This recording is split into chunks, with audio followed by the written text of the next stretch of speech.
Hello everyone, আসসালামু আলাইকুম। নিশ্চয়ই সবাই অনেক ভালো আছেন। আজকে নতুন একটা রেসিপি আপনাদের সাথে শেয়ার করব। এটা হচ্ছে সেই রেসিপিটার যে ইনগ্রেডিয়েন্টস লাগবে সেই ইনগ্রেডিয়েন্টস। তো এটা হচ্ছে কুসকুস। কুসকুসটা হচ্ছে একটা মরক্কান ট্রেডিশনাল খাবার। তো ইদানিং অন্যান্য দেশেও এই কুসকুসটা খাওয়া হয়। তো এটা ছোট ছোট করে বানানো হয়েছে পাস্তার মতো করে। পাস্তাতে যে ইনগ্রিডিয়েন্টসটা ব্যবহার করা হয় বানাতে, এটাও ঠিক সেভাবে, আরও ডিফারেন্ট সাইজেরও হয়। তো আমি যে আজকে যে কুসকুসটা রান্না করব, এটা কিছুটা আমাদের দেশের চাল ধান ভাঙানোর পরে যে খুদটা বের হয় সেই খুদের মতো। এটা বাংলাদেশে পাওয়া যায় কিনা আমি ঠিক শিওর না। গরম পানি দিয়ে এটাকে কিছু সময়ের জন্য ঢেকে রেখে দেব। তো আমি পানিটা দিয়ে দিচ্ছি এখানে।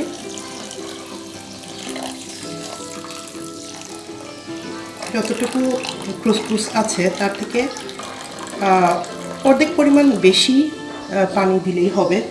এখন আমি এটা একটু সময়ের জন্য ঢেকে রেখে দেব এক সাইডে।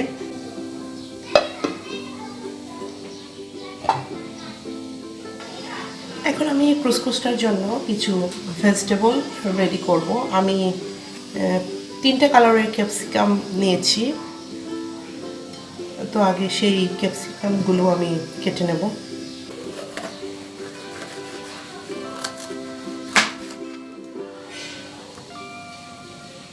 এর ভিতরে যে বিচিটা আছে সেটা আমি আগে ফেলে দেব।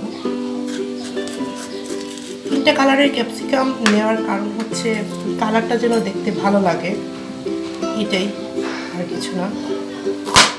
আপনারা চাইলে একটা কালারের ক্যাপসিকাম অথবা বেল পেপার যাই বলেন না কেন নিতে পারেন। 3টে কালারের বেল পেপার নিয়েছি। টমেটো নেব, আর লাগবে পেঁয়াজ কুচি, কাঁচামরিচ কুচি, আর কিছুটা লেটুস কুচি নেব আমি।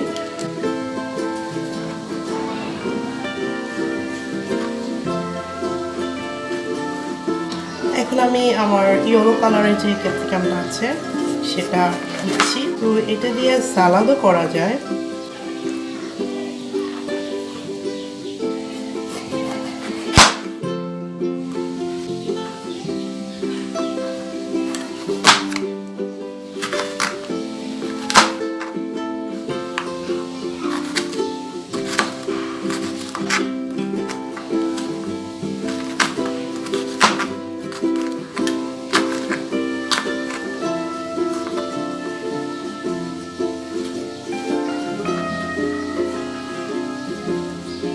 আমার 3 ধরনের ক্যাপসিকাম কাটা হয়ে গেল।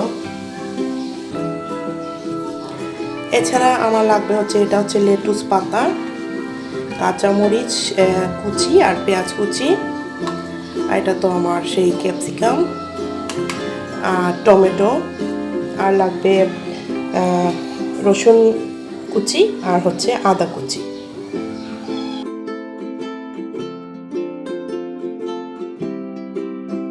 আর লাগবে হচ্ছে একটু জিরা পাউডার, আর হচ্ছে পরিমাণ মতো লবণ।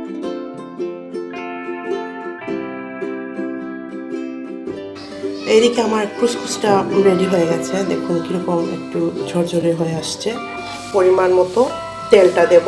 বাটারও ইউজ করা যায়, তো আমি আজকে তেলটা ইউজ করছি।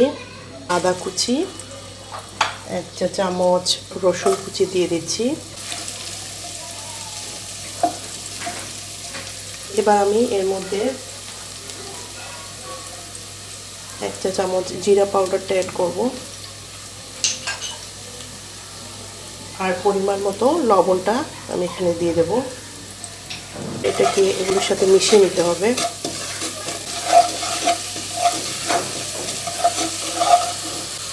এবারে আমি এর মধ্যে পেঁয়াজ আর কাঁচামরিচ কুচিটা দিয়ে দিচ্ছি।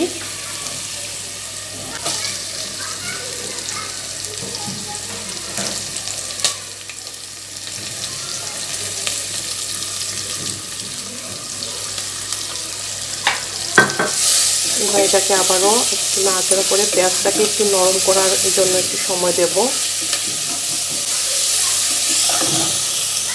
তো পেঁয়াজটা মোটামুটি নরম হয়ে গেছে। এখন আমি এর মধ্যে ক্যাপসিকামটা দিয়ে দেবো, কারণ ক্যাপসিকামটা যেহেতু একটু শক্ত শক্ত ছিল সেই জন্য আগে ক্যাপসিকামটাই দেব।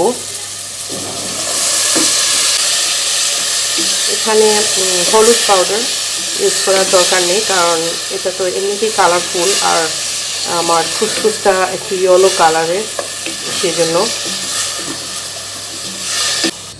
প্রায় 5 মিনিট পর আমি এখন ঢাকনাটা খুলে দিলাম। আমার যে ক্যাপসিকাম এটা মোটামুটি নরম হয়ে আসছে। তো এখন আমি এর মধ্যে একটা ডিম ভেঙে দেব।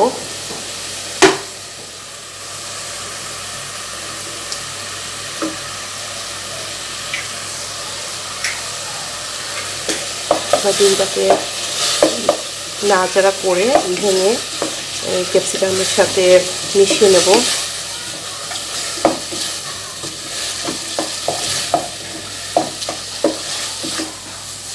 তো আমার ডিমটা মোটামুটি ক্যাপসিকামের সাথে মিশে গেছে। এখন আমি এর মধ্যে টমেটোটা দিয়ে দেব।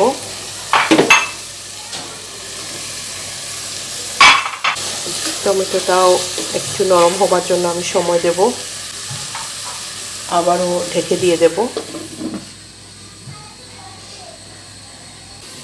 আরও প্রায় 5 মিনিট পরে আমার টমেটোটা কিছুটা পানি বেরিয়ে আসছে।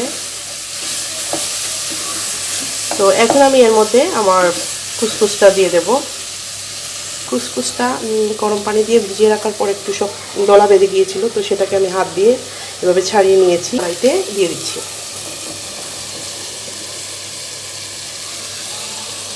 এখন আমি এটাকে নেড়ে চেড়ে তারপর মিশিয়ে নেব। আর পানি টানি কিছুই দেওয়া লাগবে না, একটু সময় অল্প আছে ঢাকা দিয়ে রেখে দেব। এখন আমি এর মধ্যে কিছুটা লেটুস পাতা কেটে রেখেছিলাম, সেগুলো এখানে দিয়ে দেব। আর লেটুস পাতা তো এমনিতেই নরম হয়ে যায়, খুব তাড়াতাড়ি কুকড হয়ে যায়। তো এখন লেটুসের পাতাটা কুচি করে কেটে তারপর আমি এখানে দিয়ে দিয়েছি। দেখুন কত সুন্দর কালারটা আসছে। এখন আমি এটাকে নেড়ে ছেড়ে আবার কিছু সময়ের জন্য ঢাকা দিয়ে রেখে দেব। তো দেখুন কত সুন্দর আমার কুসকুসটা রান্না হয়ে গেছে। এখন আমি এটাকে সার্ভ করব। কালারটা অনেক সুন্দর আসছে। তো যাদের আমার এই রেসিপিটা ভালো লেগেছে তারা লাইক আর ডিসলাইক করলেও সমস্যা নেই, আর হচ্ছে শেয়ার করবেন এবং কমেন্টে জানিয়ে দেবেন আপনারা আমার কাছে আর কী ধরনের রেসিপি দেখতে চান। সবাই ভালো থাকবেন। আল্লাহ হাফেজ।